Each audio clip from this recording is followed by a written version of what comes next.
Hello, SEDC, and welcome to the first installment of the SEDC Webcast, a new educative tool of the Southern Economic Development Council.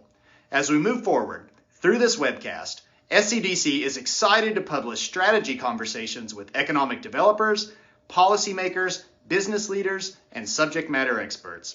This is designed as a free membership service to enhance professional capacity to continually accelerate economic development in the American South. And there are no better webcast speakers than SEDC members, who have collectively built our footprint into the world's third largest and the best positioned economy. As we move forward, every session will have a special guest speaker or speakers, and that is certainly true today, as we are thrilled to welcome Matthias Beier of the Transatlantic Business Investment Council and Jim Blair of Navigator Consulting.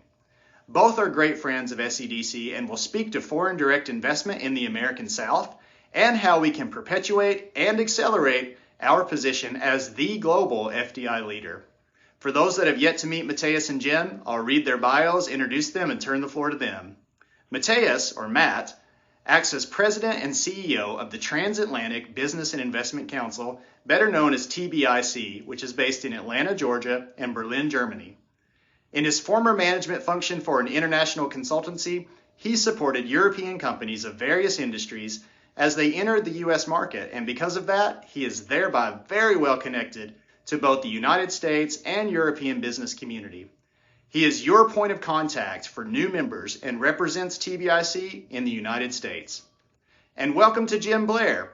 Jim is the founder and managing director of Navigator Consulting, a specialized consulting firm providing project management and site selection services to international companies looking to set up or expand manufacturing operations in North America. Mr. Blair has extensive experience working with European executives. The 22 projects that Navigator Consulting helped locate since 2014 have announced 4,500 jobs and $1.9 billion in capital investment.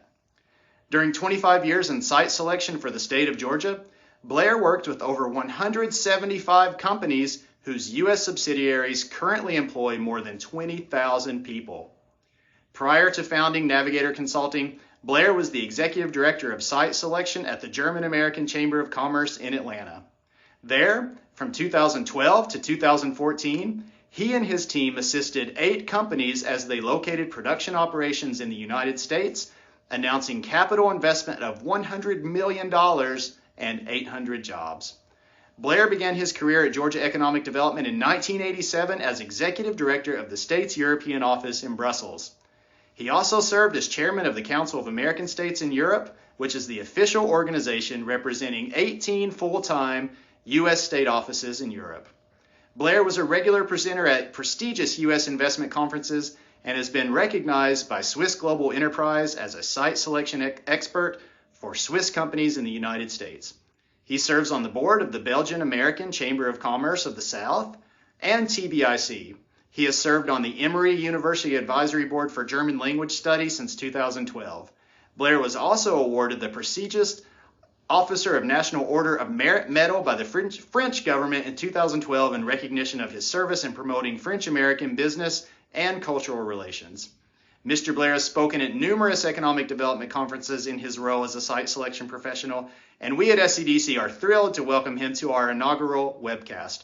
Matthias and Jim, thank you for your leadership. Thank you for your partnership. Welcome to the webcast. The floor is yours. Hello, everybody. Thank you so much for this great opportunity. I'm honored to be a part of this first ever SEDC webcast session. My name is Matthias Beier. I'm president of the Transatlantic Business and Investment Council, TBIC, and I'm very glad to spend the next 1.5 hours with you on current FDI trends and attracting international companies. I will speak together with Jim Blair, who will also speak after me, and probably he will also jump in here and there, and I do the same when he's speaking. And I'm really looking forward to spend the time with you and to speak about foreign direct investment. So just a few words about my organization, or the TBIC, for those of you who are not familiar with us yet. The Transatlantic Business and Investment Council is a platform for local and regional economic development organizations that helps them to get in front of European companies planning to invest in the US. So we provide a platform, but we also bridge the gap between EDO and European company, the European company, which is planning to invest and to expand in the United States. So if we imagine the US economic representation in Europe, we see on the federal level, on the right-hand side, on top of this pyramid, Select USA, which is the business attraction organization of the US Commercial Service based in all the different consulates general and embassies all around the world. Then we have in Europe, CASE, the Council of American States in Europe. So many US states have their own office in Europe, but also in Asia, of course, to promote their region. And then we have the Transatlantic Business and Investment Council, TBIC, the representative of counties, cities, and regional alliances. So together with our advisory council, we have brought more than 80 companies from Europe to the United States since 2010, which resulted in almost $8 billion of investment and has created about 15,000 jobs. I will update this slide in January, and then I think we will be at around 8.5 billion and around 16,000 jobs in the US. So that's just our track record. And just to better understand how we are organized and structured, we have the TBIC team, a team of 7, which is mainly working from Berlin, Germany, but we do also have a satellite office in Atlanta and one in Copenhagen for the Nordic countries. But from here, mainly from Berlin, we are reaching out to companies all over Europe, trying to identify potential leads, which we can feed into our network, which means on the one hand, our community and corporate members, but also our advisory council. Jim, for instance, is a very important member of our advisory council with his site selection firm. We do have site selection consultants on our council, but we do also have like CPAs, attorneys at law, logistic experts or visa experts. So every kind of information that companies might need that my team and I cannot cover. So that's the way the advisory council operates, and every member holds an honorary position on our council. We have 20 members in total. And then we have the community and corporate members. With corporate members, we speak about utilities mainly, but also contractors, construction companies, and the local economic development organizations, which are from all over the US, even though I would say the majority of our members is from the South, especially Southeast and Texas. So that was just a brief introduction. Just to give you an overview about what I would like to speak about today. I want to speak about first of all, my presentation is divided in 3 parts. First of all, I would like to speak about foreign direct investment data. So to have a look at sources, source countries, source industries, and also trends that we see at the moment. To then in part 2, speak a bit, which is a shorter part, about current challenges that companies have to face in Europe and in Asia. Being president of the Transatlantic Business and Investment Council, my niche is more in Europe, but nevertheless, of course, we also work here and then with Asian companies. So I think that we also have an idea of what's challenging for them at the moment in their respective home markets, and how this results or reflects in the pull factors from the US. So what makes the US attractive at the moment for foreign companies?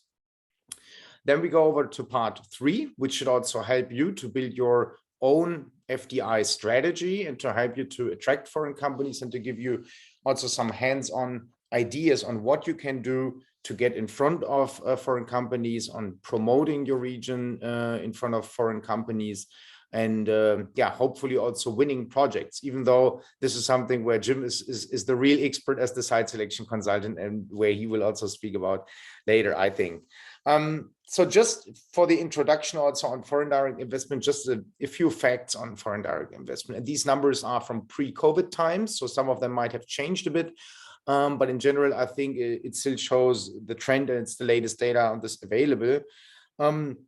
Almost 8 million US workers were employed by European and Asian and general foreign companies or foreign-owned companies in the United States. And they are also heavily contributing to the exports of the US. If we take a company like the German car manufacturer BMW, This company based out of Spartanburg, South Carolina, is exporting more cars than they are importing parts or anything. So these companies are really contributing to exports in the US and to make the trade balance more even, let's say. But what is also very important is that employees of foreign-owned companies have, on average, a higher wage or salary than others. It was in 2019 about 20% about the national average income. I think this number has changed now a little bit through rising prices and inflation, but nevertheless, I think it still reflects the trend that we have seen in the past. And most important on this slide for me is that about 80% of new manufacturing jobs that have been created between 2016 and 2020 in the US have been created by foreign-owned companies. So speaking about manufacturing in the US often means the involvement of foreign companies. I think that is very, very important. And that is the reason why we also speak about foreign direct investment here today. On this map, you can actually see where investment is coming from to the US. So here we have the division between largest sources of foreign direct investment, fastest growing sources of foreign direct investment, and large and fast growing sources. So if we first take a look at the large sources, we see countries like Sweden, the United Kingdom, Canada, of course, Spain, even China has become a large source, and Australia. So this is a very important list, I think, which is getting on the list, but map, which is getting updated once a year by the US Commercial Service, getting published every year, and always gives you a great overview on where investments coming from. Then we have the fast growing sources with countries like Colombia, like Chile, like India, but interestingly also Finland. Interestingly, also Denmark and Austria, and like from my personal experience working here in Europe, the Austrian market is extremely hot at the moment. So Austria has about 10% of the German population. The industry structure is quite similar to the German one, but even though it's just 10% of the size of Germany, I would say that at the moment about 30 to 40% of all interesting and attractive leads when it comes to companies planning to invest in the US from the German-speaking area, which is essentially Germany, but also Switzerland and Austria, are coming from Austria at the moment. So way above their size, I would say. So that really shows like how attractive Austria at the moment is. We are doing a delegation trip in February next year in 23. With a group of members to Bavaria, so southern Germany and Austria, and we will spend more time in Austria than in Bavaria this time, I think, because we have a lot of interesting leads there to visit. And then we have also on this map in light blue, two countries which are large and fast growing sources for foreign direct investment, and that have been Japan and Germany last year. So they have been the champions when it comes to foreign direct investment in the US. So very attractive markets, of course, for you. And I think this overview always helps you also to categorize on where you can put a focus on when you try to attract foreign companies. Something similar somehow is this kind of ranking that you see here just from 2021. You see which countries have invested most in the US. And as while we are speaking, it's time of the Soccer World Cup. So that's why I take the liberty to split this table somehow into different groups, I would say. And on the top position, we see here definitely the superstar Japan with more than 720 billion US dollars of investment in 21. I think for those of you who still remember some kind of shutdown times during COVID, I think Japan was investing as it always did. So there wasn't really a big difference, it seemed to. And they were very important at that time. So they were the number one in 2021. Followed by, and we take now a position or rank 2, 3, and 4. So Germany, Canada, and the United Kingdom. ranging from 565 billion US dollars up to 636 billion US dollars, what they have invested within 1 year in the United States. So they are the title candidates, or the candidates for the title, or the final, at least, I would say. And then we have the third group, like the top teams, number 5 to number 8. We have here Ireland, France, the Netherlands, and Switzerland, also very strong, especially Switzerland and Netherlands, but also Ireland. Interestingly, as the countries are not that big in terms of population and economy, still very, very important investors in the US. Then we have another little gap with the potential top teams, let's say, that we have here ranking from 9 to 12, Australia, Spain, South Korea, and Sweden. So what you see, a lot of European countries here, but also a couple of Asian countries, Australia here as well. And surprisingly, sometimes even smaller countries have comparatively high volumes of investment in the US. What you can see, or probably you can see it that way, as the table has gotten very small on this slide, unfortunately, but this is just a screenshot of the FDI quarterly that's being published by the TBIC every 3 months. Just to explain you what you could see probably is that you see the investment of different countries by quarters. So you have here in red the invest of the United Kingdom in the different quarters of 20 to 22. You have in blue the German foreign direct investment in the US, and in gray you have Switzerland here. The reason why I wanted to show this is because you can observe that without going too much into detail, we often see that a strong quarter is followed by a weak one, and also vice versa. So the UK was extremely strong in the first and the third quarter of 21, and there was almost no investment in the second quarter of 21. So this is what we often see here. So we see these kind of waves of foreign direct investment. So at one point, a lot of companies decide about their investment, or at one point, the investments are being held back. And that's the reason why we see these kind of shapes here in this graph. By the way, for those of you who would be interested in receiving the FDI quarterly from us, just let me know. Just reach out to Matthew, and they can get you in contact with me. It's free of charge. It's not just for our members, it's for every EDO or everyone who is interested in getting these numbers from us. We take it from the Bureau of Economic Analysis, BEA. And we put this overview together every few months. Then on the next slide, you can also see, after we had a look on where the investment is coming from, so by the source countries, we now want to have a look on what are the industry sectors where we see a foreign direct investment. And we see here a couple of very strong industries. I just want to emphasize on a few of them. And especially their growth rates, which is the yellow part of the bar.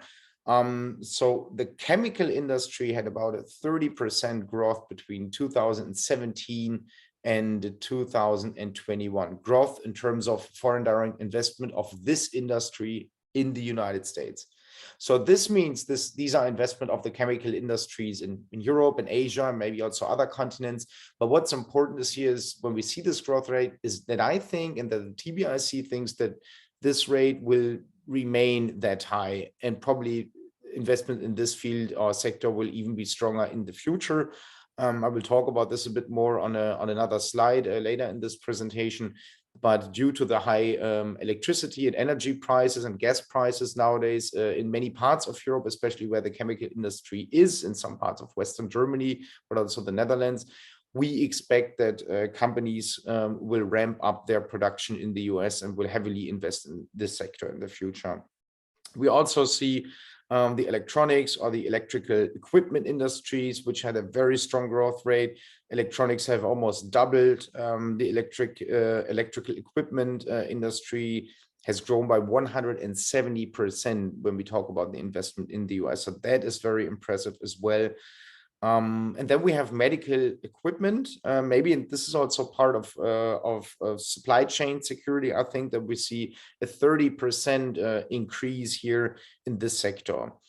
Besides that, of course, we have metals and plastics with solid growth rates, but also the usual suspects, let's say paper or aerospace, plastics and rubber. The glass industry, 40%, also very interesting in energy intensive industry. So that is something where we see a lot of potential also for investments coming from Europe in the United States. And on the right-hand side, you see again a snapshot, a snapshot of our FDI quarterly. Here we are not just looking, we're not looking at source countries, but at source industries, how they have developed through the quarters of 1.5 years. We have here as the sample, the industries food, machinery, and transportation equipment. So from the second quarter of 21, transportation equipment was impressively strong. Machinery and food also with kind of weak quarters over the last year. And again, this also shows this kind of up and down, these kind of waves that we see between the different quarters. One last slide on FDI trends that we see at the moment are clean energy and energy efficiency industries, of course.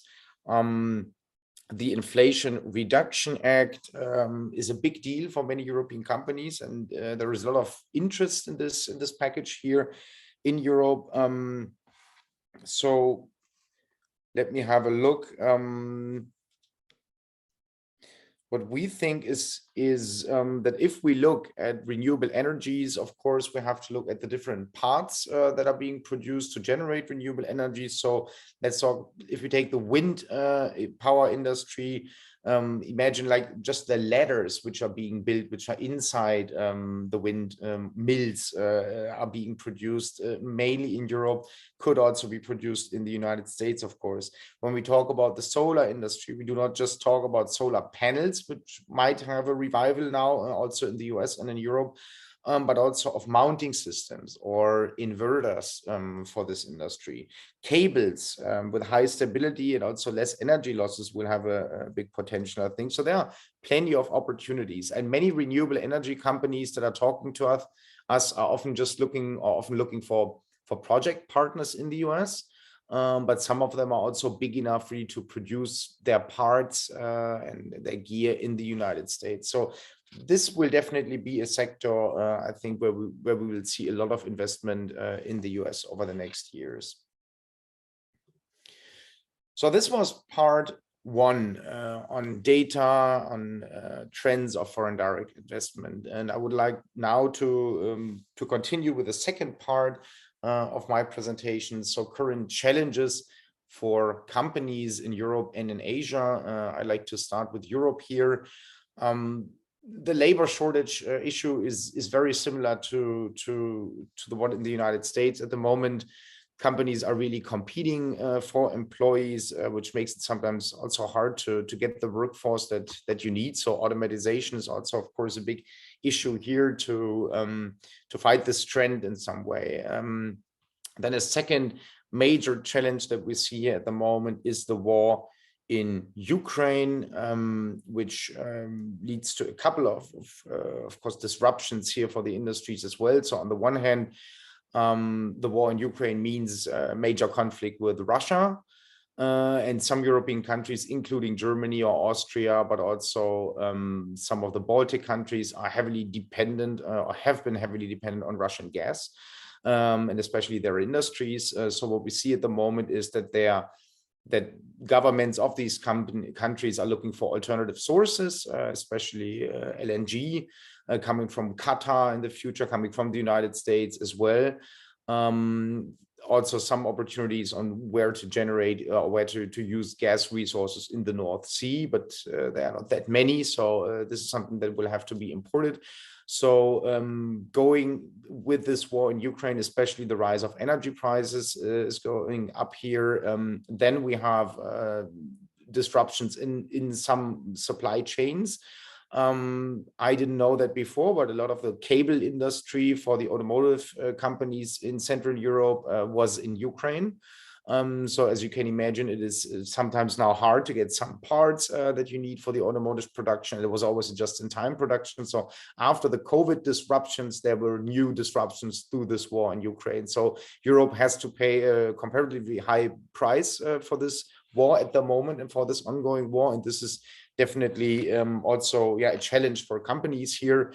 And that makes the United States a very attractive market for them in the future. We have comparatively slow growth protections for most European economies. If we talk about 0 or plus 0.1, 0.2, this is sometimes even the optimistic forecast. So we don't really know how this will develop over the next month, but compared to the United States, the projections are relatively slow. And then last but not least, for European companies, the dependency on China, which companies want to reduce, which governments want to reduce as well, obviously. But just to give you one example, how this can turn out also for foreign direct investment in the US, because imagine a Dutch company which has probably 2 facilities in the Netherlands. They might have 1 facility in France, 1 in China, and 1 in the United States. So it is probably most likely that they will invest in their US operation with the lowest energy prices, at the same time most security, and especially while the locations even from China and the US were competing in the past. At the moment, with the constant lockdowns in China and the situation as we see it there, so not just the global rivalry, also just the COVID situation in China or the way the government handles it, doesn't make China very attractive for many European companies at the moment, and they would rather pull out resources of China. This does not mean that they will end doing business with China. The Chinese market is incredibly important for many industries in Europe, so it wouldn't be that easy to decouple from China. But nevertheless, the dependency will be reduced, and that will be to the benefit, especially of investment in the United States. Taking a look at Asia, what we see here as challenging for companies is sometimes the very strongly varying national COVID regulations. So crossing borders for goods and people is more challenging sometimes as it is in the European Union. One of the reasons, of course, for it is that we have in Asia much more variety, much more diversity when it comes to economies, but also to political systems. So if we take the European Union, we are still talking about democracies, even though not all of them might be as stable as others, but in general, we are talking about like-minded countries. We do not always see this in Asia, where we have very, very different systems and countries and economies sharing borders. So this leads to regional conflicts here and there, to border disputes. So where do these companies invest from, let's say, South Korea or from Japan? Of course, they have also invested in the US, but also a lot in China in the past. This is, again, something where I think and where we think that many Japanese and Korean companies will probably think twice before they ramp up their production in China at the moment, and they will rather look for opportunities in the United States. So again, I think this provides a great opportunity for the US. So the push factors obviously translate into pull factors for foreign direct investment in the United States. So we have dynamic economic growth projections that makes the US an interesting and an attractive market. We even have a growing population. This is something that we do not always see in Europe and also not in all parts of Asia. So that's interesting, of course, and attractive. Then we have a friendshoring trend, so feeling better, getting some parts back and forth with like-minded nations and allies, actually, which makes the US attractive. We have comparatively low energy prices, high energy stability. This is, of course, of highest importance for manufacturing companies and especially energy intensive companies. We have very attractive incentives for specific industries. If we think of battery technology, but also renewables now, coming back to the Inflation Reduction Act.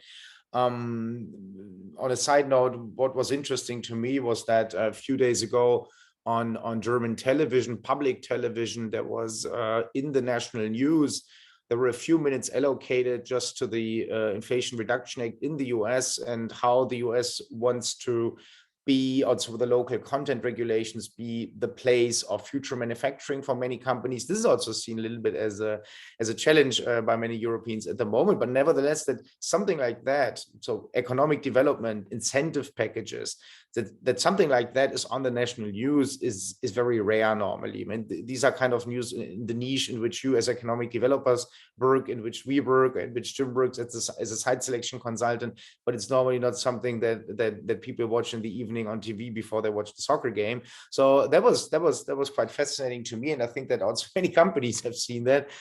So that is fascinating, and it shows from my perspective that we really see a real momentum for America at the moment, because companies from all over the world, and especially from Europe, are really looking at the US now as a destination, not just for another facility, but also really for their future growth.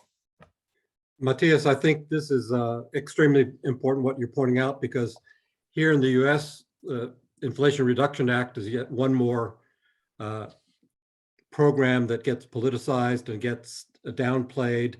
And we're here able to enjoy it, but we don't really, most of us don't really understand it, how it's going to impact our lives. But as you rightly said, this is a gold mine for attracting international investment to the United States. So our clients are talking about it as well. So I'm glad you pointed that out. Yeah, thank you. Thank you for that, Jim. And it's really also something that helps us, initiatives like that, because we do a lot of like market entry events to the US. We also try to get in front of companies at a very early stage, even before they think of investment in the US, but where they are just getting interested in getting deeper into the market. And initiatives like that and incentives like that and packages like that really also help us to raise interest of companies and give us something to talk about, because they want to learn, of course, about opportunities in the US market. So that was the second and rather short part of my presentation, the one on push and pull factors that we see for foreign direct investment into the US. And I would now like to get to the third part. So the part in which I would like to speak about what you can do to attract foreign direct investment, how can you build a strategy. So first of all, I have to say thank you to Jim, because I took this slide from a presentation that he had in the past, I think. So a very interesting question. Do you have a strategy for attracting foreign direct investment? If you don't have it, you are not an exception, because there was a poll in 2019 by SEDC, interestingly, which said that only 10% of its members and member communities have a formal and written and comprehensive FDI attraction strategy. So what I would recommend, of course, is working on an FDI attraction strategy, which does not mean that you have to invest endless money and time and budget and so on into this. It's just also about a few basic things. On the left-hand side, you can see community surveys. So this is something that you actually need whenever you respond to an RFP, whenever you want to submit for a project, your demographics, your available workforce, industry clusters, logistics profile, having a SWOT analysis, regional assets, things like that, which you use for domestic projects, of course. What I would recommend then, what we would recommend then, is to find your unique selling point also for foreign companies. So to specify what you have. Maybe some of the supply chain linkages are a bit different when we talk about international companies, because you might be close to an international airport, which has a direct connection to a specific region in the world. Maybe that's a very good hook and makes your region very attractive for companies from this respective area. Same goes for target industries or target markets. Maybe you already have a cluster of a couple of industries which are growing in terms of foreign direct investment. Yeah, so where it would make sense to work on and to focus on. And then, of course, also, I mean, as you do it with your own budget, if you plan traveling to trade shows in the US or to any kind of events where you meet with companies or site selection consultant. Also think of some kind of budget at least allocated to with an FDI specification. It doesn't always mean that you have to travel internationally, but it can also mean that you go or attend an event in the US, which helps you to attract foreign direct investment. So it does not always need to be overseas. And then part 3, of course, be prepared for foreign direct investment prospects. So that means get your marketing materials in shape if they aren't at this point. Target your international outreach, maybe culturally adjust your marketing pitch. This might also be interesting, especially when you work with Japanese or even Chinese companies. Are there any things that they are doing differently, or any other focus that they would like to have, or would you like to put another focus on your marketing when you try to attract a foreign company? So all of that, I think, should be part of your strategy. I would now like to continue with a few hands-on ideas on what you can do to attract foreign companies. And the first 2 slides will focus on what you can do from your office, from your desk, also with the limited time allocated to it, and also limited budget. I think that's what you like to hear. So I would like to start with, of course, there is one passive side to attract foreign companies, and that is just receiving RFIs and submitting proposals. And maybe you're in the lucky position that you receive a lot of RFIs also for international projects, and you don't even find the time to submit to all of them, or you don't even have the product for that. Then you're in a lucky position, of course, but that's not what everyone has, and not everyone, of course, gets the kind of RFIs and project information that you are looking for. So what you can do, of course, is you can try to diversify and widen the sources where you can receive RFIs and project information from. So that means while you probably receive a lot of project information RFIs from your state EDO, or from your utility company, you might also try to receive more RFIs from other kind of organizations or binational chambers of commerce who have something like that sometimes.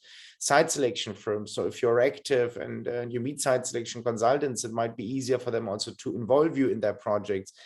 I've also recognized not everyone is receiving the same amount of RFIs from state EDO or utility companies, so probably reach out to them. Try to make sure that you are always involved, at least always when it makes sense, and when your area could be the potential home to the company that they are looking for. So that was point 1, just receiving RFIs, but also widening the network that you have to receive RFIs and to get more sources. Then a second option, of course, is placing ads and email marketing. That's something that you all know, I think, like the Site Selection magazine or Business Facilities. But of course, there are also non-profit platforms. There are social media opportunities. Now I'll talk a little bit more about this later, where you can place your ads and your marketing. Also, your email marketing. You can just start with a list of prospects or a list of site selection consultants that you know. And maybe in the beginning, the list is just 20 or 30, where you send out your mailing and your information. I know one EDO from Indiana, so they are not an SEDC member, I guess. And I've seen they just have an email that they are sending out to a list of participants, and it's just a not handwritten, but self-written email without any photos or anything like that. And when I saw it for the first time, I was almost a bit surprised. What's that?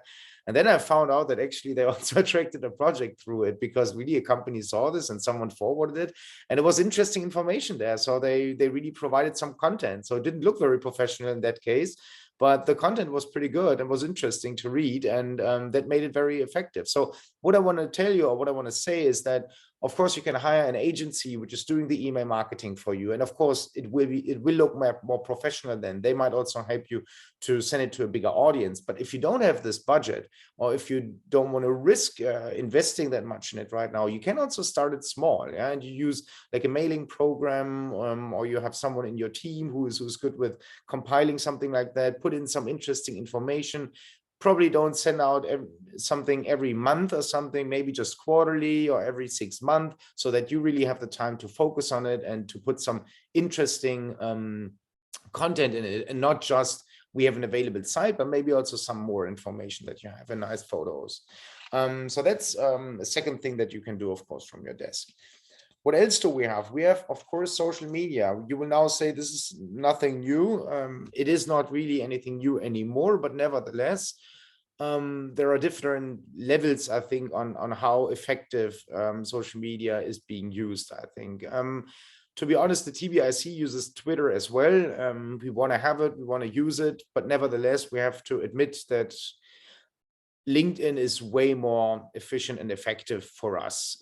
Twitter is something which is usually used to spread news. Do you really have that many news that are interesting for Twitters? Maybe you rather have news which are interesting for your specific network and for those you want to reach. And I think you reach them better on LinkedIn. But if you can prove me wrong, of course, but that was just my impression over the last years, that LinkedIn works very, very well because everyone has a LinkedIn account. Not everyone has his own Twitter account. So I think you can easier add people to some content that you have. And then, of course, make sure that you're not just posting things, but that you also react to other posts, because that's also the way the algorithm of LinkedIn works. I can send you something if you're interested on that, like an overview of 21 good ideas for LinkedIn. I was quite impressed by that, so that you gain much more attention on your own for your own post if you, after you have posted something, like or comment other things. So if you post something, you should like 2 or 3 other articles of other people afterwards and comment something, because that will push your own post, which is interesting, I think, because the idea of LinkedIn is that it's a give and take, and then it's a kind of communication and not just blasting out marketing information. So try to be creative here and then try different things. On the right-hand side, we can see a member of the TBIC and also of SEDC, the guys from Tupelo, Mississippi, who are doing a great job here and posting videos like that and little films. And so I would really recommend taking some time also using really social media and especially LinkedIn, because I think this can really help you to raise interest in your community and in your region. Then fourth part is virtual familiarization tours or workshops. Actually, it's not just virtual tours, but in this case, if you work from your desk, of course, virtual tours would be easier. So invite the consultants, some of the multipliers you might have, or prospects. Also involve them involve a local company if you can. I've seen a very good webinar one time on the semiconductor industry of a specific region in the US. So that was really interesting. It was, on the one hand, of course, a promotion of the own location, but on the other hand, there was really a lot of interesting content, I think, for companies out there. Not everyone has a strong semiconductor industry at home, I know that, yeah, but maybe you got something else which you can share, which is interesting also for others, and involve partners in that. So let Matthew with the SEDC know if you plan something like that. Or there are also spin-off events of Select USA that you could host, the Select USA Summit in DC, even virtual options.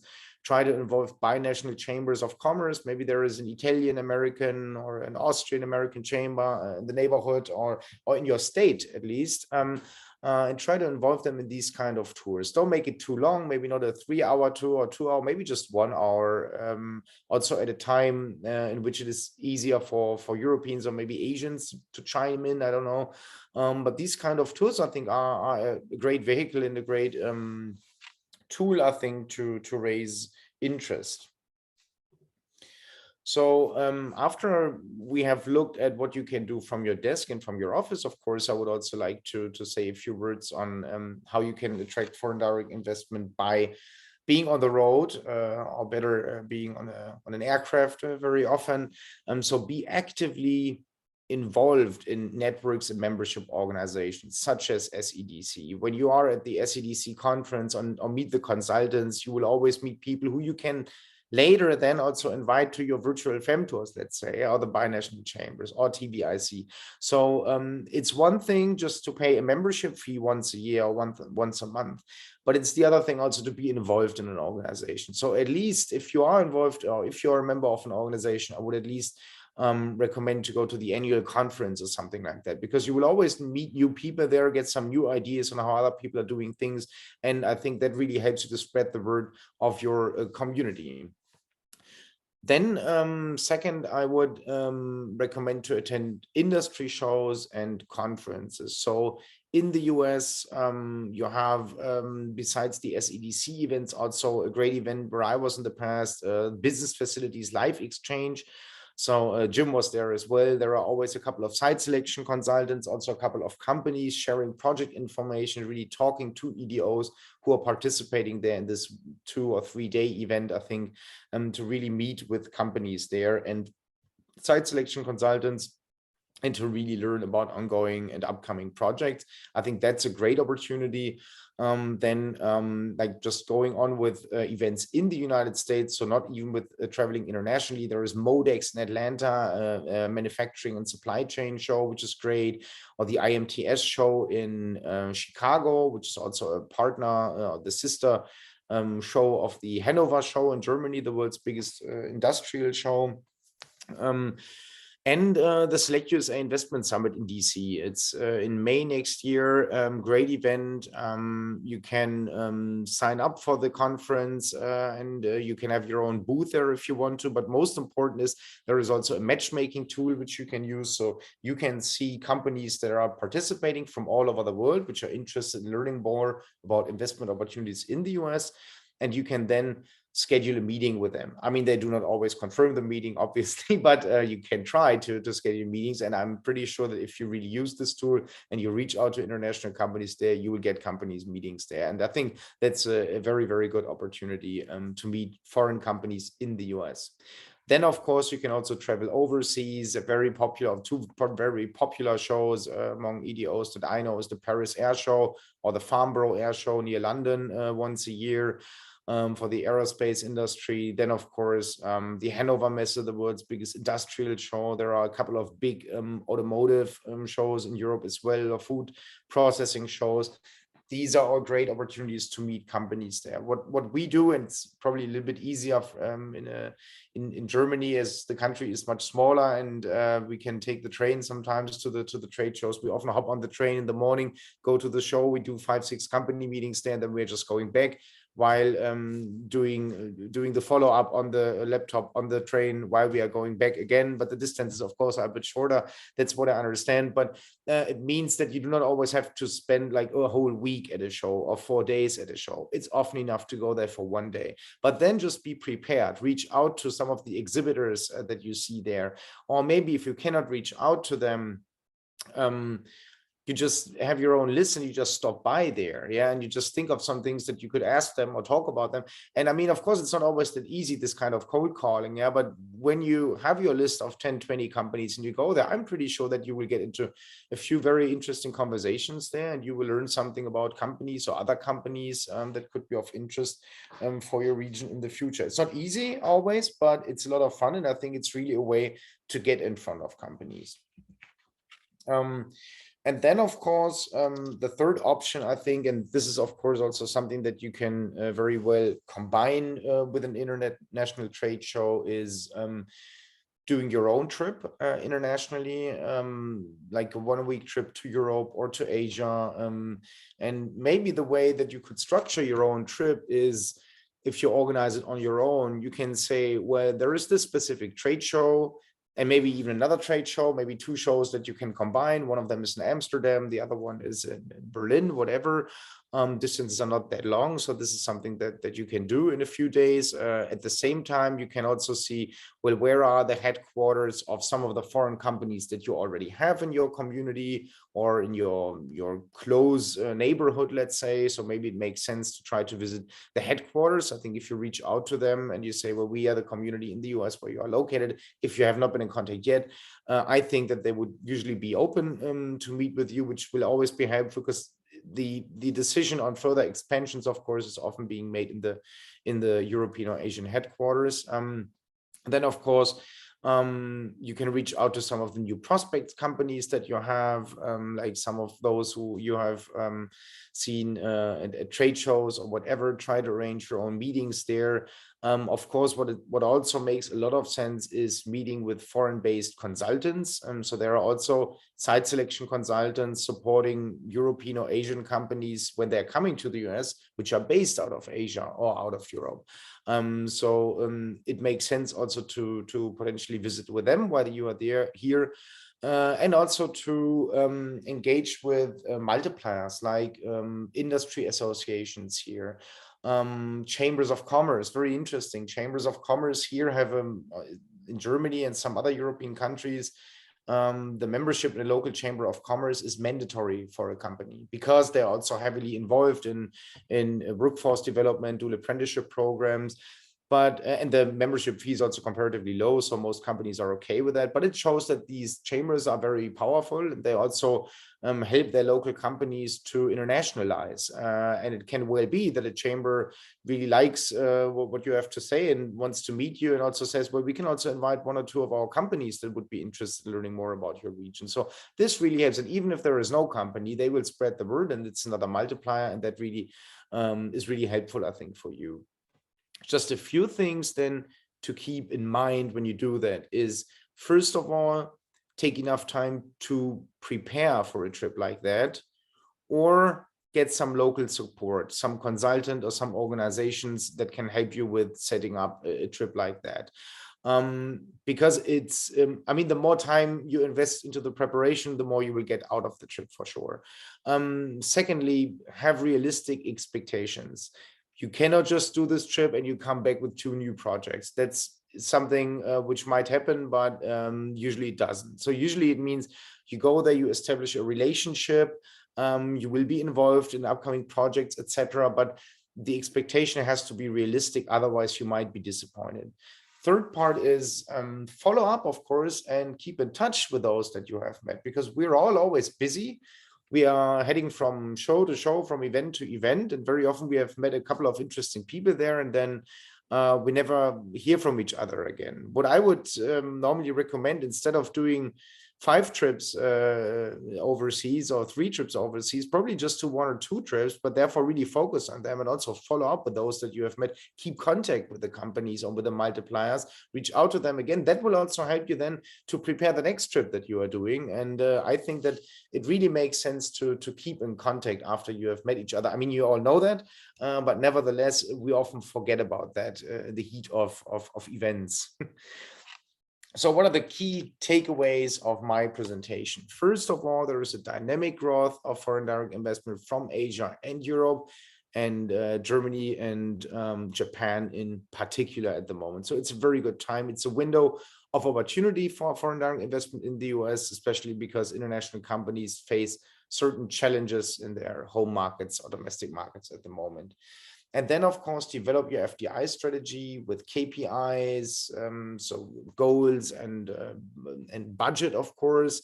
Also, the KPI should be realistic. So you should not only count how many projects have I won within 1 year with my strategy. You should probably also look at how many companies have I met within this 1 year.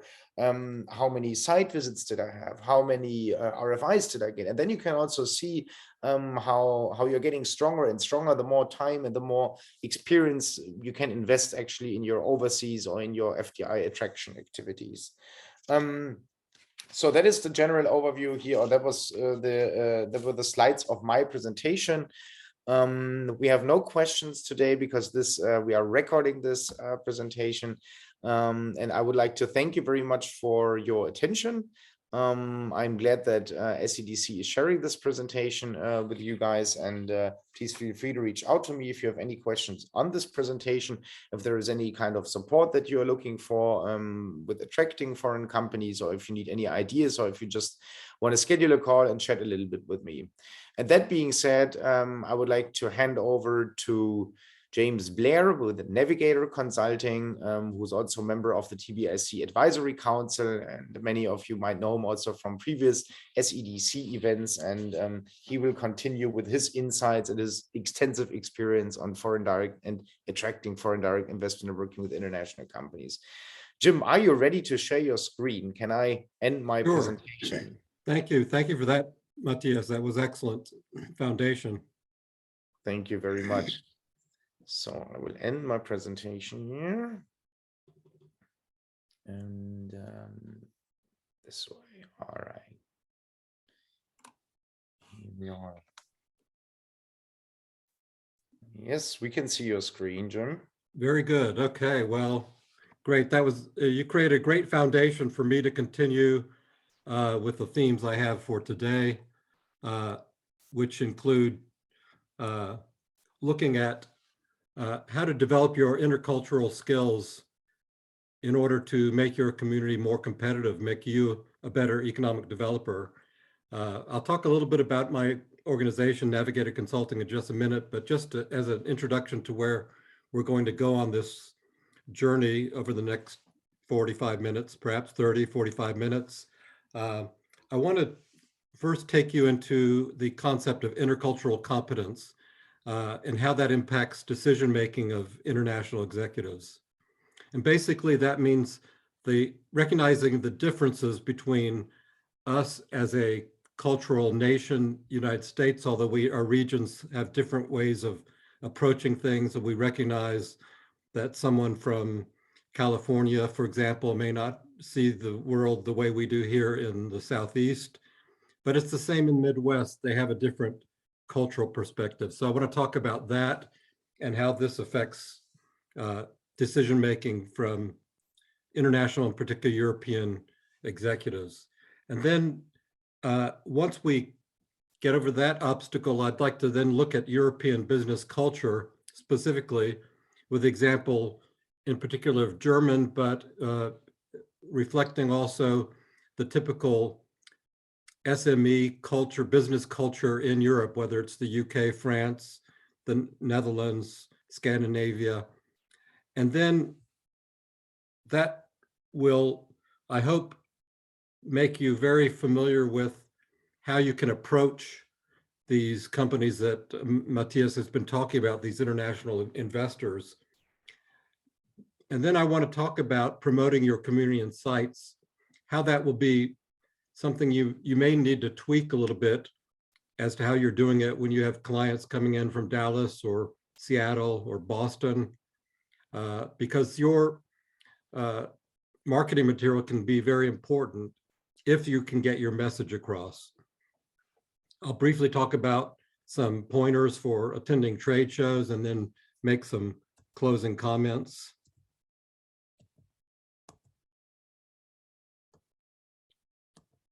And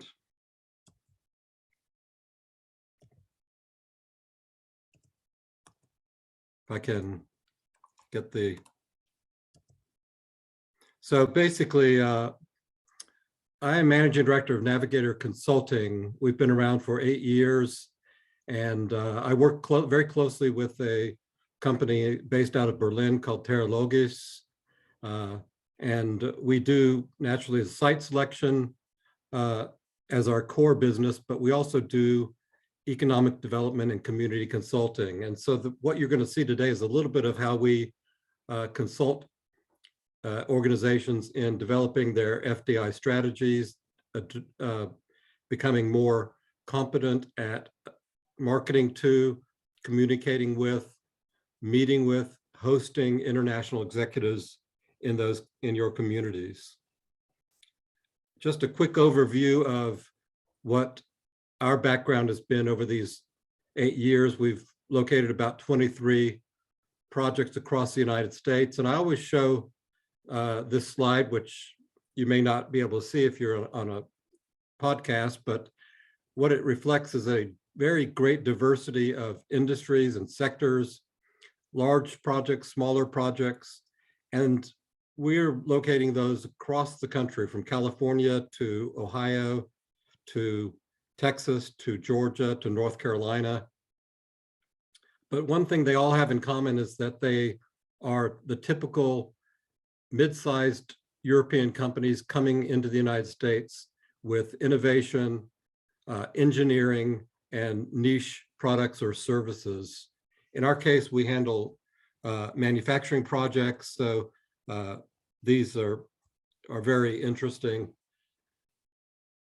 And the thing to know about working with international executives is that they are different from us as Americans.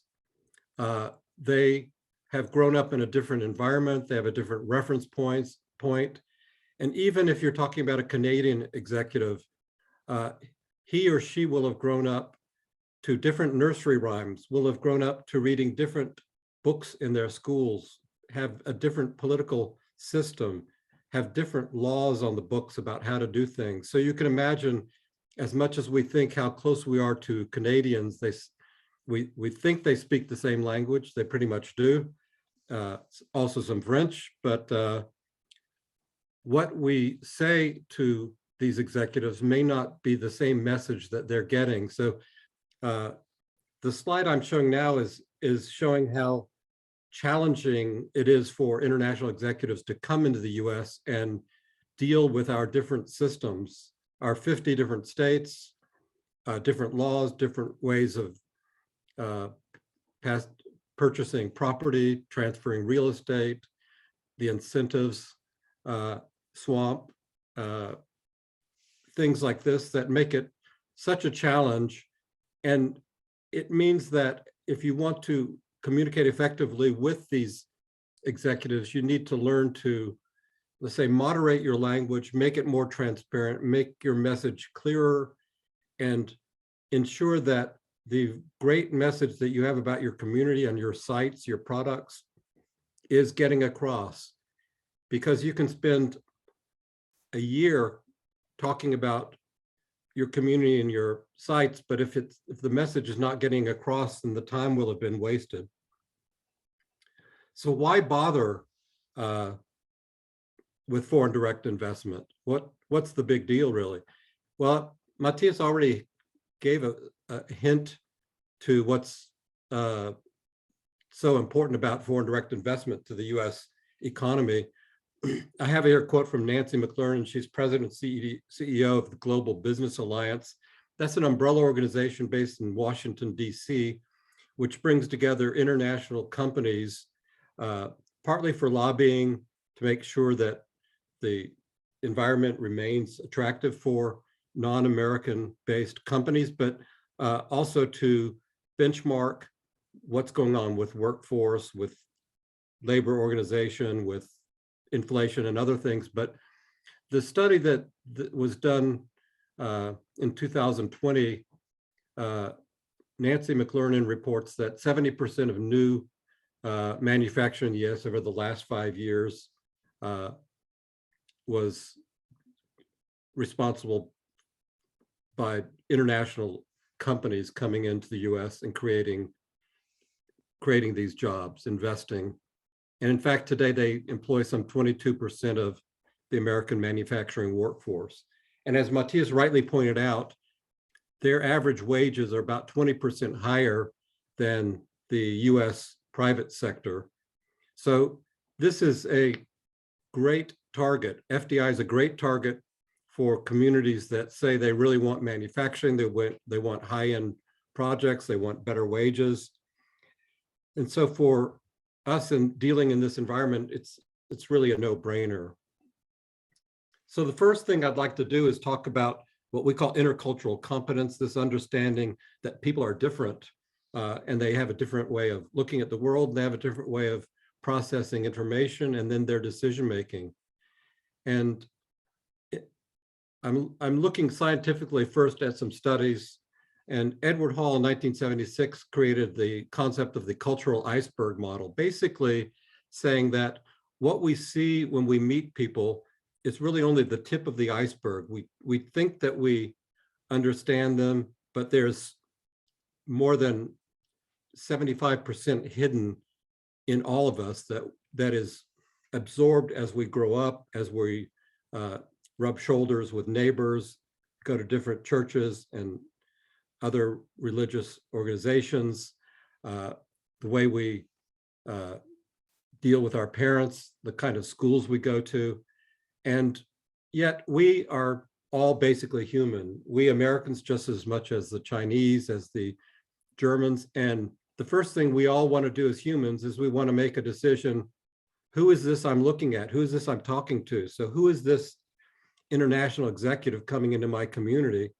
And we'll start making generalizations based on what we see of that 25% that we can actually see. But the secret is that you have to understand that most of what motivates these international executives is not anything that you will ever see or completely understand, even if you've lived abroad for a long time.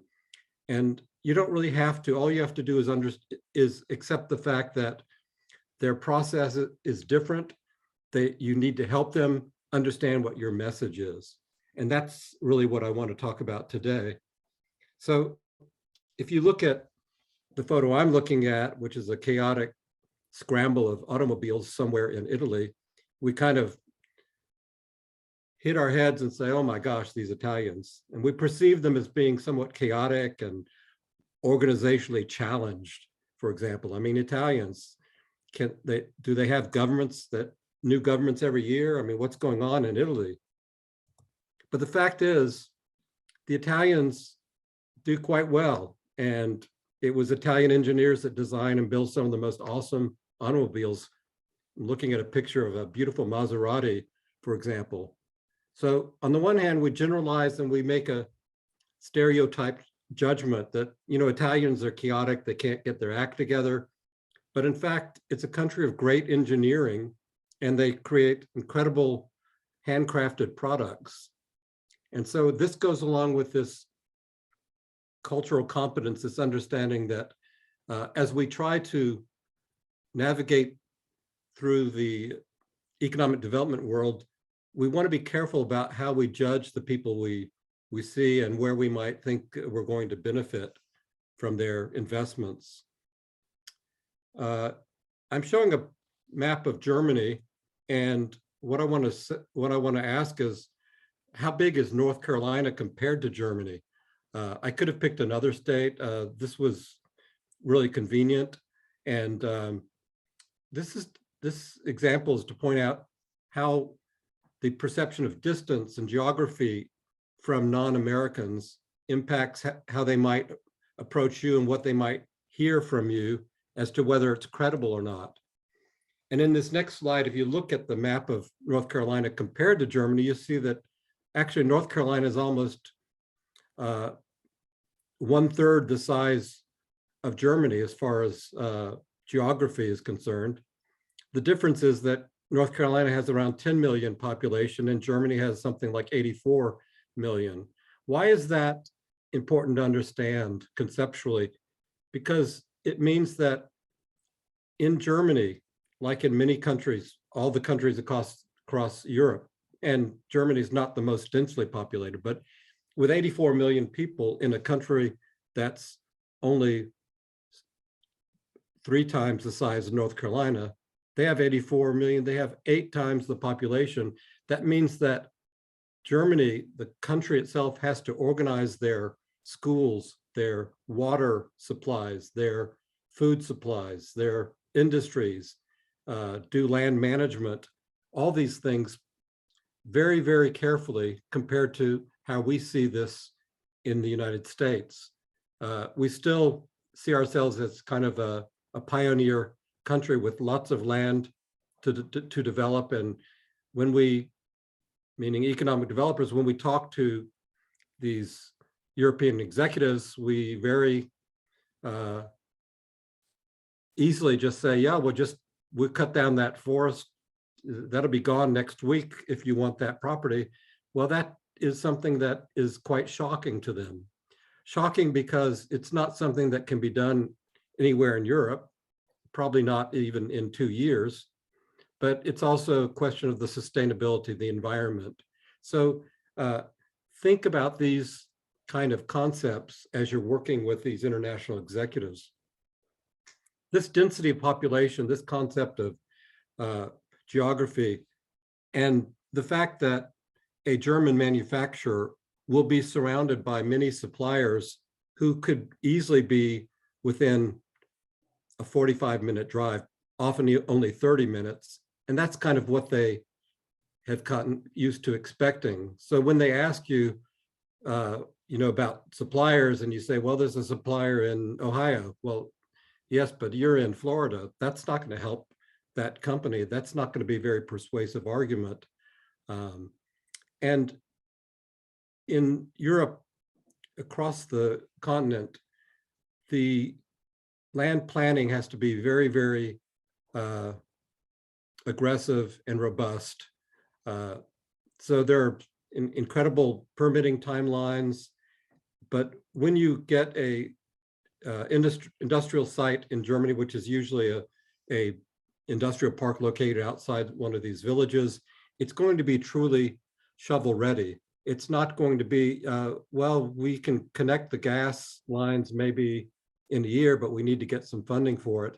These kind of decisions are being made in advance. And so you can see the difference in how we in the United States react to preparing, hosting a site.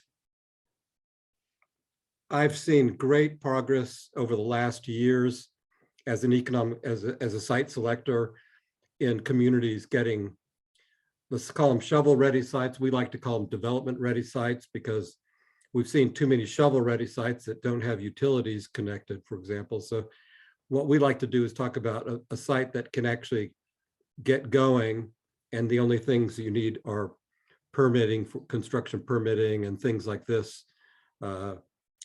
And this is the expectation of most of these international executives, that you have a truly development-ready site. So this is something you want to look at in your portfolio.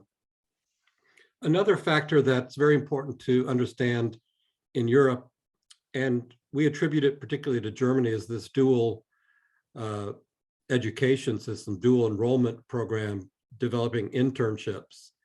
And interestingly enough, we think of internships and the dual enrollment program as being mechatronics and welding and all these wonderful shop floor skills. But it's important to understand that in Germany and much of Europe, these programs are there for store salespeople, for beauticians, for barbers, for people across the spectrum to be trained, qualified, and then certified to be capable of performing the job that they have a description for. And this is something we just don't really have in the US. We don't even have a national certification program. We have things that approach it in certain areas where the industries have pushed it. But pay very close attention to how the training and workforce training programs are organized in Europe, because we often hear communities say, oh, we've got a program just like in Germany with an internship program. Sorry, you don't. Germany's had programs around for over 100 years, and none of us in the US can quite approach it. But that's okay. We have other strengths in the flexibility of the way we deliver our programs and the way our young folks are taught from K through 12, that also balance out the talent pipeline, in which many European executives are quite pleased with that flexibility and innovation that they find in their American workers. So it's important to understand that the systems for training are very, very transparent in Europe.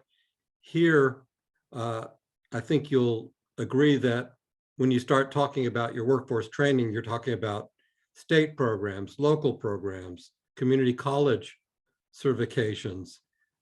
It gets very bewildering for European or for international executives to try to follow our workforce training theory or concepts.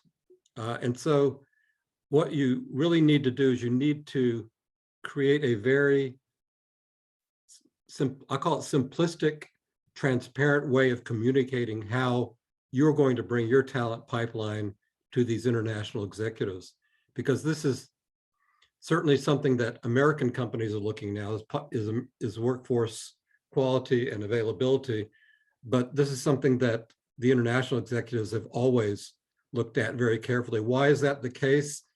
Because they're coming over here with their products that they don't want to be somehow cheapened because the workforce cannot reach the quality standards that have made them successful in Japan or Canada or Sweden. So it's very important to be able to communicate your workforce training programs and talent pipeline in a very effective manner. Another aspect of European business culture, I think, to understand is we've heard about the Mittelstand, the mid-sized companies in Germany, but they exist all throughout Europe, whether it's Netherlands or in France or the UK. And they all have a little bit of a different way of being supported by their governments, but Germany's is perhaps the most familiar because they have been so successful in their international expansion. And when we talk about the Mittelstand, these mid-sized companies, we're talking about typically family-owned companies. They have a strong engineering focus, a strong focus on product quality, and they are, again, very strongly family-owned and managed. And so you find a very conservative business behavior. They're very risk-averse. They have very long-term planning. And so that's something they like to see in their partners in the communities as well. So recognize these characteristics and be able to recognize them when you're talking to these visitors who are going to invest millions of dollars in your community. And I think this will go a long way towards creating a good bond to communicate further about your community and the project. So in this next slide, I'm talking about the fact that 90% of all German businesses are still family owned, and 30% of companies with 500 or more employees are still family owned. So it's truly amazing that in this very internationally competitive economy, this global economy, family-owned businesses survive and thrive very strongly in Germany. You often hear about the hidden champions coming out of Germany. Well, they do come out of the Netherlands and France and UK, and I'm sure that if you look at the international investors in your community, you'll also recognize that they have sometimes quirky but always unique and innovative products. And they were quite successful in Europe, and they're going to also be successful in the US. I always point out that, look, this is a country where we had somebody pick up rocks and paint faces on them and sell them for millions of dollars. So believe me, if a company comes over with a great product and innovation and cost cutting, they're going to be successful. So some key takeaways for understanding the decision making is that we should recognize that all of us are shaped by our environment, whatever that might have been. We share a lot of common characteristics. The executives coming over here, they're not coming over here for charity. They want to make some money. They're going to invest. They're going to employ American employees for the most part, and they're going to, as you heard, pay higher than average wages and higher than average benefits as well. But understand that they are different from us, and it's tricky because, funny enough, when they come over here, they look a lot like us and they speak very good English, and we just assume we can just approach them like we do, again, like the executives from Seattle or Boston or Dallas. Don't be fooled by that. Keep in mind, these people are making decisions based on the life they lived wherever they came from, whether it's Asia or Europe. Understand that we live in an enormously huge country, and when these executives come over, it is not easy for them to embrace this concept. You may have heard the executive said, well, we're meeting in Charlotte, I'm going to drive to Phoenix tomorrow. Well, that doesn't happen. That's you fly in distances like that. And so this also has an impact on their expectations for what you are going to present to them as a product, what kind of site, what kind of building. And it really needs to be development ready. And you need to have the documentation that will show the consultant or the client, the prospect, that it is in fact development ready. So very, very critical to get your due diligence information in order and prepare. Understand that recognizing this cultural diversity is going to be a competitive advantage for you as an economic developer, because very few EDOs are concentrating on this differential. If we look in the next section about European business culture, I want to talk about meeting, hosting, marketing to international executives. So we've gone from understanding that intercultural competence to seeing how that difference in mindset got created from schooling, from geography, from where people grew up. Now, how do you market to these people? They're not aliens, they're not Martians. They are going to understand that you are representing your community and you've got a great product to sell to them.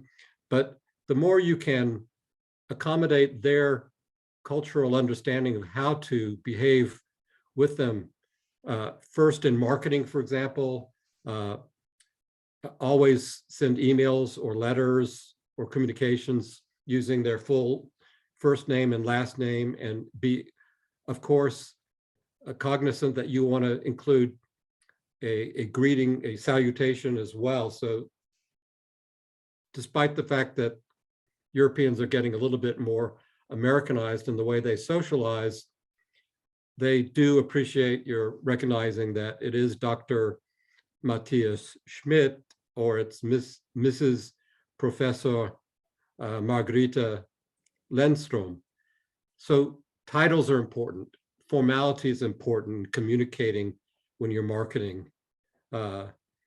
Understand that emails, amazing technology, and we think that Europeans are just, top in technology, but emails can go unanswered a good bit of the time. So once you really get to know a client, we suggest try to get a cell phone number so you can text them or use WhatsApp to communicate with them.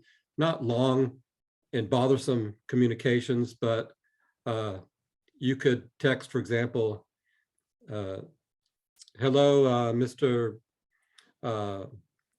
Schroeder.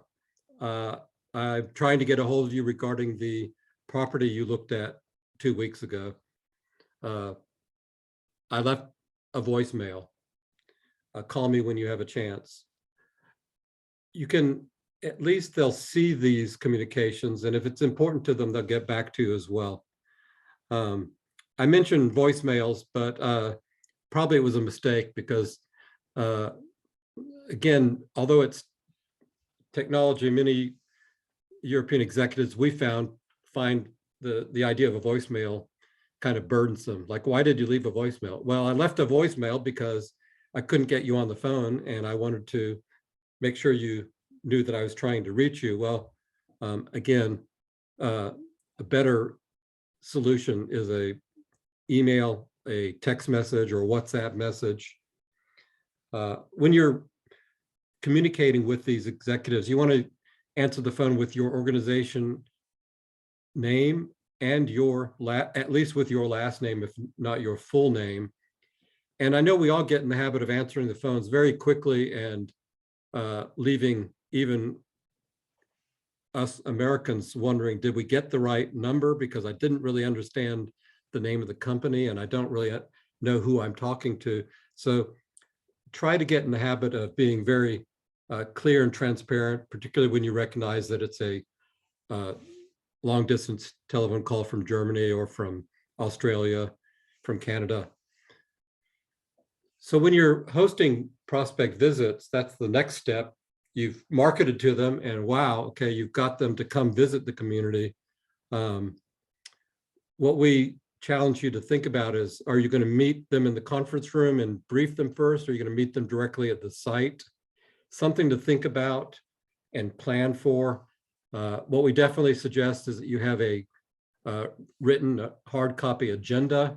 Should have been provided to them at least a week before their visit, even if it was kind of bullet point. And when they arrive, that you have a hard copy presentation with a more complete agenda of what's going to happen that day. Brief introductions so that the client or the prospect or the consultant understands exactly who's at the table with you and why are they at the table with you. You need to measure this as your project progresses. At the very beginning, it may not be that beneficial to have 15 people meet the two executives or the executive and his consultant. It can be a little bit overpowering. So be choosy about who you have come to the first meeting, but make it effective.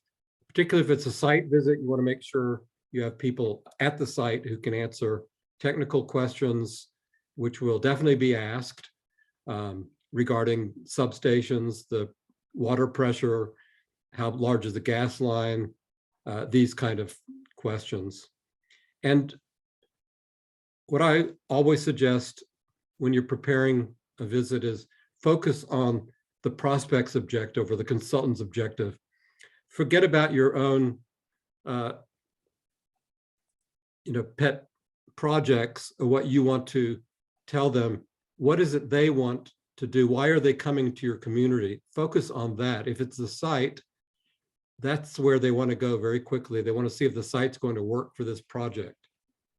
If it's workforce, be prepared to address that, of course. And then the next step after you've wowed them with their visit to your community, you've had a great agenda, and now you're going to do some marketing calls in Europe. Matthias talked about how you could benefit from doing some business development, but you might also be calling on a prospect that you've met with in your community or at an event in the US, maybe a trade show. Be aware that what we think of as courtesy meetings are quite rare. We often get, I'll probably say we get 10 economic development organizations a year that ask us, hey, would you help set up a meeting with this company in Austria?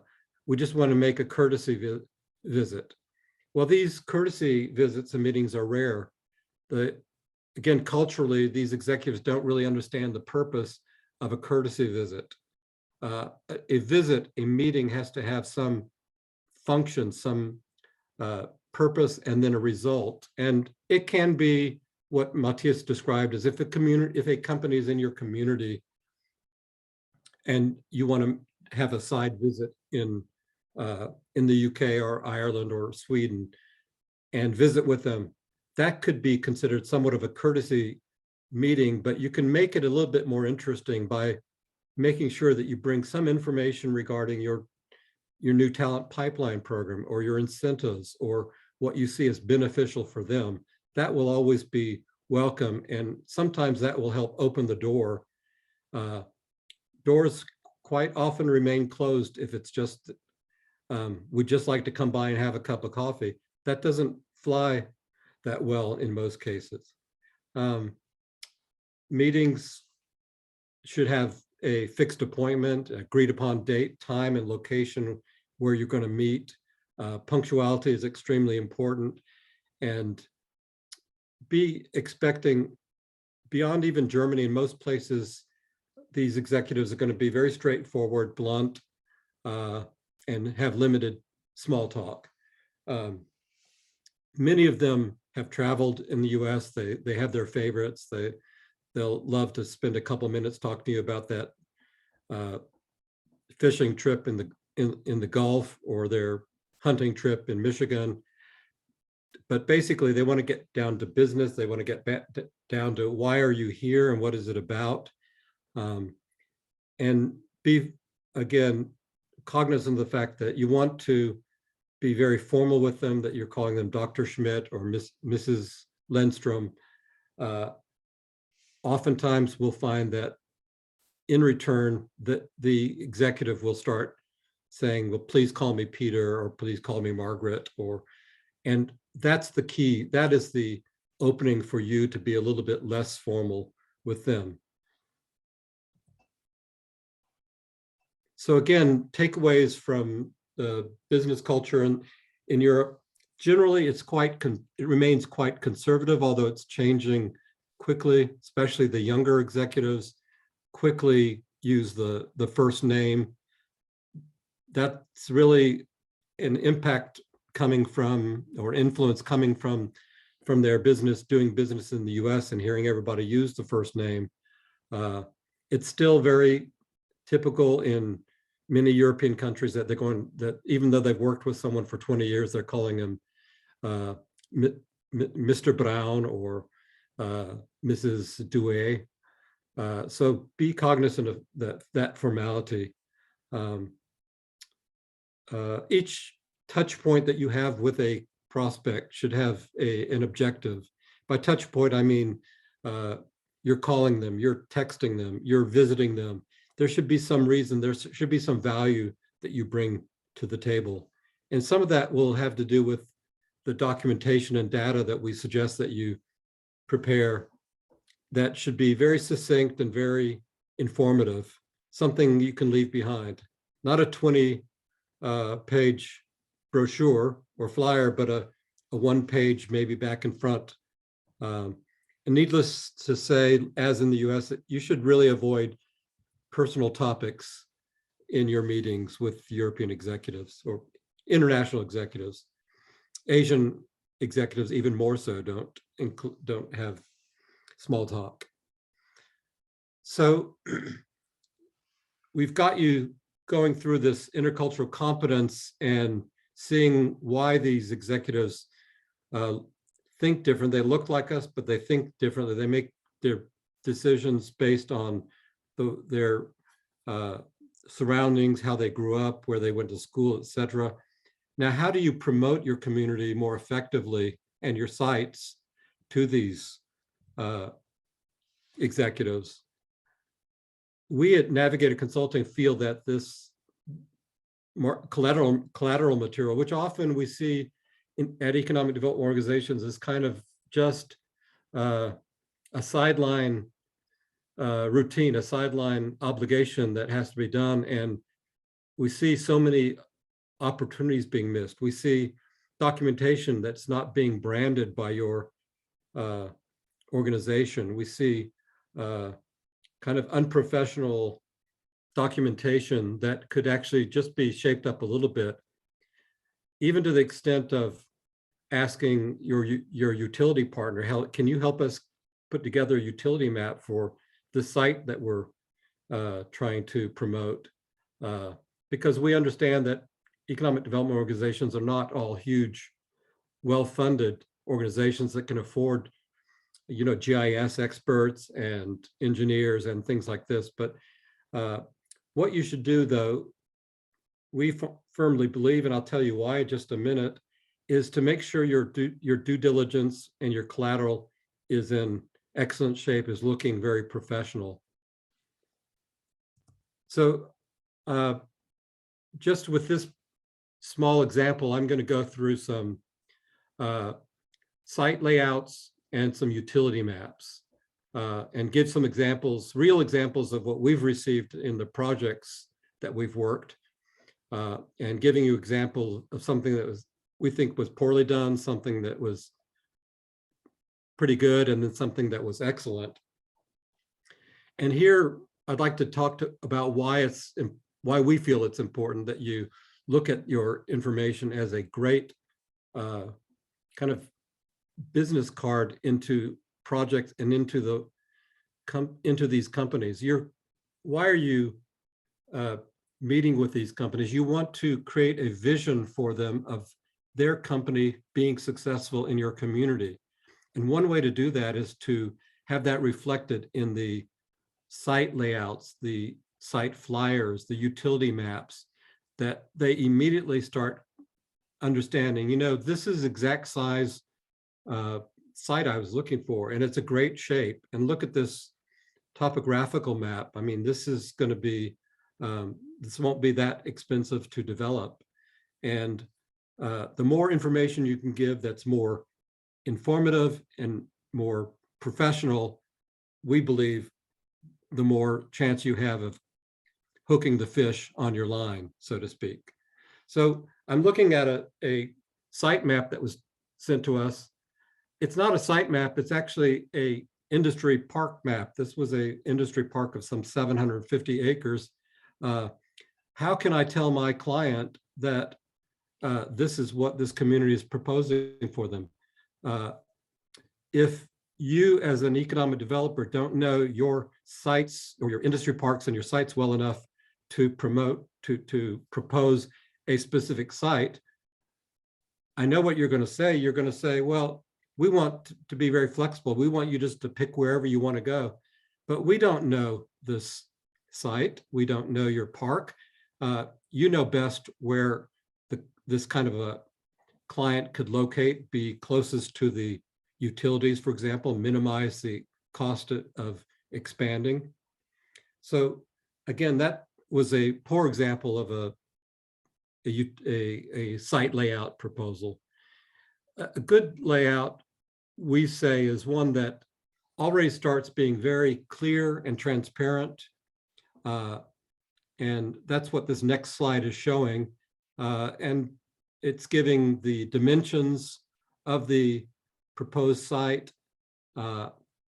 It was actually well branded, which we like to see. We think that's a positive. And what we didn't really see is we didn't see enough of the surroundings to understand, where is this site connected to? Is it of logistical value, or is it just hanging out there in some corner of the world? So this can be done, of course, by using multiple maps that show maybe an aerial overview with the site delineated, and then you go into a more specific document like this one is.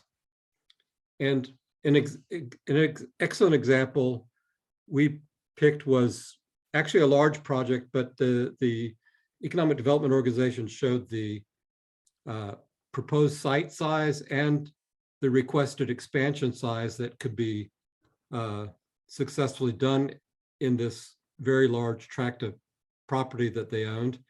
And they also placed a engineering drawing of the plant on the site. So it was very easy to see, hey, this site can hold the plant. It was a very huge plant. It shows a test track on the site, plenty of room for that. It shows the rail spur coming to the site. And again, it was very well branded, and the information was very transparent. So that was an excellent example of a site layout specific to the RFI that you receive, showing, we have what you're looking for, and we want to create a vision for you in our community. Likewise, utility maps are very critical to ensure that the company, if they like the site, they can actually operate on the site.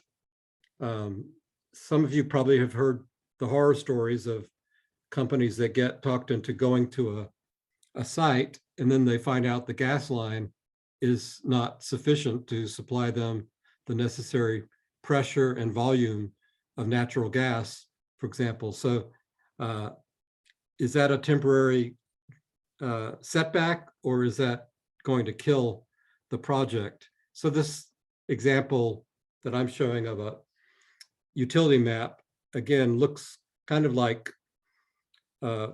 surface of the moon with a couple of buildings apparent on there, but not really much detail or information about the utilities. And so again, what we would say is this kind of presentation is not very professional. It's not detailed, and it really serves no purpose. As a site selector, I would not be able to say that this site could actually support my client's project. And that's what you want to make sure that you do when providing documentation. And looking at a good example of a utility map, again, this one was well branded. It was shown with the connections to substations and other connections, pump stations, for example.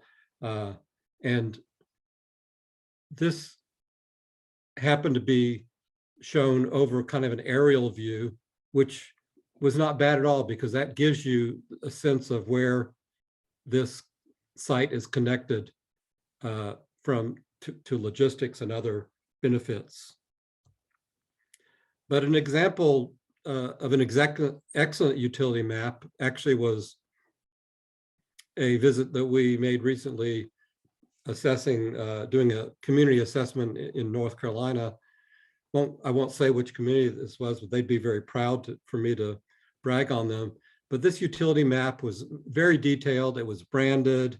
It showed the kind of Google Earth look around it, and also shows the site that was proposed, a 31-acre site for a 30-acre project, and even shows a 33-acre expansion pad that would be available for that company. So the companies looking at this kind of information will be positively impacted. What we often do, and I think many of my colleagues will be doing, is going over the shortlisted communities with our clients, often digitally. They're sitting in Munich or Bordeaux. We're in Atlanta or Dallas or Richmond, and we're going through a Dropbox or another folder showing them, here's the site, here's the utility map. And the better these documentations are, then the more effective you can be in selling your community, promoting your community to these potential investors. Again, the takeaways, very easy. It's kind of common sense. Make sure your materials are professional looking. They should be succinct, granular in information, in other words, detailed. The materials that you have, we say brand them, put your logo on them, make sure your email or your phone number is available. And that will all go a long way towards that somewhat passive way of selling your community or promoting your community to these investors. I'm going to round out the discussion with just a few pointers for trade shows, very, very brief, in fact. We all get very busy, so we end up heading out to a trade show. We may not have even looked at the list of exhibitors, so we're not quite sure how that's going to work out. But if you can, even if you need to get your assistant or an intern to put together some kind of plan for your booth visits. Are you meeting with all the companies? Certainly not, but maybe you want to visit with companies coming from Massachusetts, from Connecticut, from California, because you feel that's the low-hanging fruit. Or maybe you want to visit with companies that appeal to your particular target industry sectors, or that you can leverage something in your community to attract them. We visited a community in North Carolina, as I mentioned. They had very large lithium deposits that are being mined by a Canadian company. And of course, this is candy to the EV manufacturers. So don't ever assume that you don't have any assets in your community. There's always something attractive and beneficial about your community. Learn what your unique value propositions are and be ready to sell them, promote them to the right audience. If you can, set meetings in advance at these shows. These shows can be very, very huge. Most of them, international shows, are taking place in Germany. Some of them do move around, like the aerospace show between France and the UK. There are generally, I don't want to say it's scientific, but it's easier to get walk-in meetings Wednesdays through Fridays rather than the beginning of the week, when you have a crush of people and it's hard to get to the people you may want to be talking to. If you've got planned visits, make sure you've researched a little bit about that company and you have some talking points. This is where Europeans and American business people have something quite in common. They all love to talk about their products, how wonderful they are, how innovative they are, where they're going with them, what they want to do. So be at least knowledgeable that you can have a good conversation with the companies you're visiting at the trade show. And basically the takeaway is just do your homework. We realize it's very difficult to get away from the humdrum of everyday work, but you'll only make that visit more effective if you can do that. Pack lots of business cards, and when you think you've got enough, throw 150, 200 more in your luggage, because you're going to need that at these shows. Hopefully, all it takes is one business card and one phone call, one email, and you may have a project. Again, be familiar with what industry trends are, what these companies are doing. And when you're talking to them, be cognizant again of the fact that usually they're there to sell some products. So you don't want to monopolize their time, but you want to be super prepared to ask some constructive questions, get them into a conversation, and show them that you're not just the typical barnstormer coming in, picking up business cards and then running out to get a good schnitzel.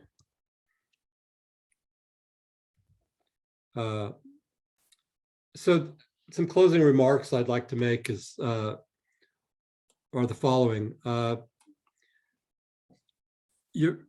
We often find EDOs a little bit down in the dumps, thinking, we don't really have what it takes. Let us tell you, your community can be successful in attracting FDI. I looked at our projects. Out of 23 projects, only three located in large metro cities. One was Atlanta, Georgia, one was Fort Wayne, Indiana, and the other San Antonio, Texas. They located there for reasons particular to their business model, but all the others, so 20 other projects that we've worked, have located in small and mid-sized communities. Most of them are within an hour and a half of a larger city. Most of them have good connections to interstate highways or 4-lane highways.